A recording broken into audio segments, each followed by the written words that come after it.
ہونا، اس طرح گفتگو کرنا، اپنا لب و لہجہ ایسے بنانا، اپنی باڈی لینگویج کو ایسے رکھنا، وہ سکھایا جاتا ہے، پھر آپ کی بات وہاں بنتی ہے۔ تو ہم نے قرآن سے کہنا ہے، سیکھنا ہے قرآن سے کہ اے قرآن ہمیں یہ بتا کہ ہمارے نبی کا ادب اور احترام ہمیں کس سکھایا۔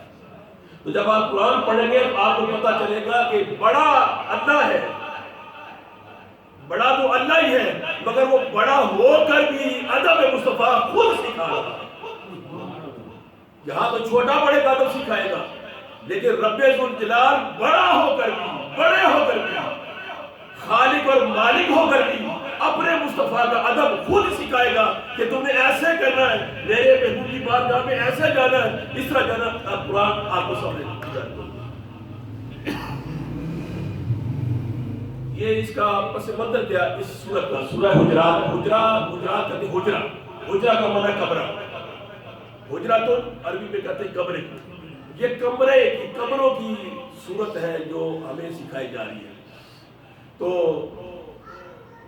پس منظر اس کا یہ ہے کہ حضور علیہ السلام سورہ یہ بڑی قربانی عید الاضحیٰ میں، تو حضور علیہ السلام ابھی گھر سے نہیں نکلے عید پڑھنے کے لیے، تو کئی صحابہ نے خود قربانی دے ڈالی، قربانی کے جانور ذبح کر دیے، تجہیزات صحیح ہوئی، سارا کچھ حلال طریقے سے ہوا، سب کچھ ہوا حلال طریقے سے ہوا ہے، مگر حضور علیہ السلام نے ابھی نماز عید اور اضحیٰ پڑھی نہیں تھی۔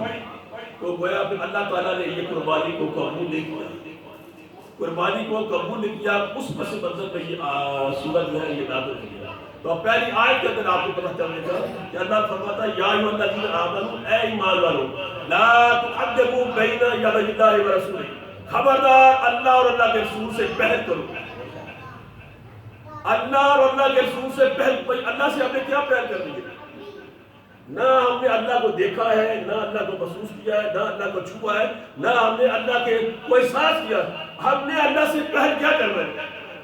تو یہاں پہل ہوئی ہے میرے مصطفیٰ کریم صلی اللہ علیہ وسلم سے، نبی سے پہل ہوئی ہے۔ اللہ نے اپنا نام بھی لکھا صاحب، یا ایھا الذین آمنوا لا تقدموا بین یدی اللہ ورسولہ، اے لوگوں، اے ایمان والو، خبردار اللہ اور اللہ کے رسول سے کسی بھی معاملے میں پہل کرو، پہل نہیں کرنا۔ کیوں؟